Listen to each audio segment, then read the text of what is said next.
விஜயுடைய தேர்தல் வாக்குறுதிகள். தாவிக வேட்பாளர் அறிமுக கூட்டத்தில் விஜய் சொன்ன தேர்தல் வாக்குறுதிகள் இதெல்லாமே. நிதி நெருக்கடியால கல்வி தடைபடுவதை தவிர்க்கிறதுக்கு 12ஆம் வகுப்பு முதல் முனைவர் பட்டம் அதாவது PhD வரைக்கும் பயிலக்கூடிய மாணவர்களுக்கு 20 லட்சம் வரைக்கும் பிணையில்லா கடன் வழங்கப்படும். 29 வயதை கடந்தும் கூட வேலை கிடைக்காத பட்டதாரிகளுக்கு மாதம் 4000 மற்றும் டிப்ளமோ முடித்தவர்களுக்கு மாதம் 2000 உதவித்தொகை வழங்கப்படும். அரசு தேர்வுகளுக்கான கால அட்டவணை முறைப்படுத்தப்பட்டு நிலையான முறையில் பணியாளர்கள் தேர்வு செய்யப்படுவாங்க.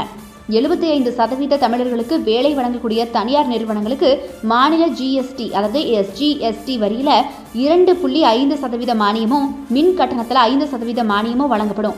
அதுபோக இந்த மாதிரியான நிறுவனங்களுடைய தயாரிப்புகளுக்கு அரசு கொள்முதலில் முன்னுரிமை அளிக்கப்படும்.